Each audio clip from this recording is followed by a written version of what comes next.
তুই বাকি বলছো আমাৰও বাড়ি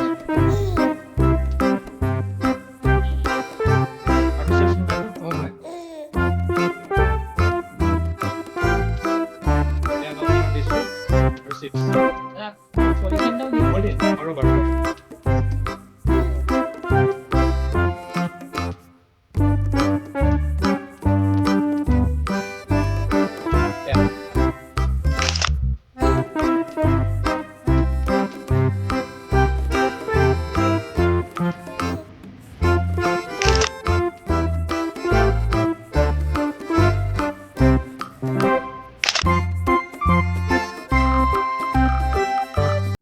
এনে দৃশ্যপট আমি প্ৰতিদিনে বহুত দেখা পাওঁ।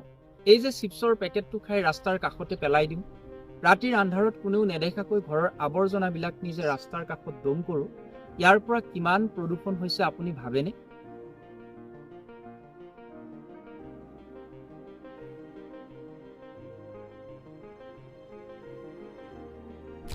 দোকানলৈ গ'লে আমাক প্লাষ্টিক বা পলিথিনৰ মোনাটো লাগে। এই প্লাষ্টিক পলিথিনৰ মোনাৰ পৰা হোৱা আৱৰ্জনাবিলাক চাৰিওপাশে বিয়পি পৰিছে। যোৱা দশকটোত আমি যিমানবিলাক প্লাষ্টিক পলিথিনৰ ব্যৱহাৰ কৰিলোঁ, যোৱা শতিকাটো ইমানখিনি প্লাষ্টিক পলিথিনৰ উৎপাদন হোৱা নাছিল। প্লাষ্টিক পলিথিনৰ যি প্ৰদূষণৰ ভয়াৱহতা, ইয়াৰ ওপৰত কিন্তু আমি ভাবিবৰ হ'ল। আটাইতকৈ ডাঙৰ কথাটো হ'ল এই প্লাষ্টিক পলিথিনৰ আৱৰ্জনাবিলাকে আমাৰ চাৰিওপাশৰ মাটি, পানী, বায়ুকে প্ৰদূষণ কৰা নাই।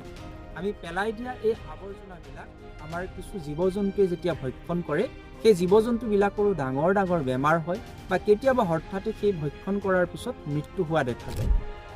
আজিৰ ভিডিঅ'টোৰ জৰিয়তে আপোনালোকে জনা এই প্লাষ্টিক পলিথিনৰ অপকাৰিতাৰ বিষয়ে আচলতে ক'বলৈ অহা নাই।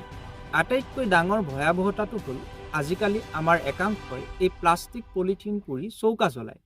কেৰাচিন তেল আজিকালি পাবলৈ নাই। এই কেৰাচিন তেলৰ অভাৱ দূৰ কৰিবলৈ যিসকলে এই প্লাষ্টিক পলিথিন পুৰি চৌকা জ্বলাই আছে, আপোনালোকে অলপ সাৱধান হওক।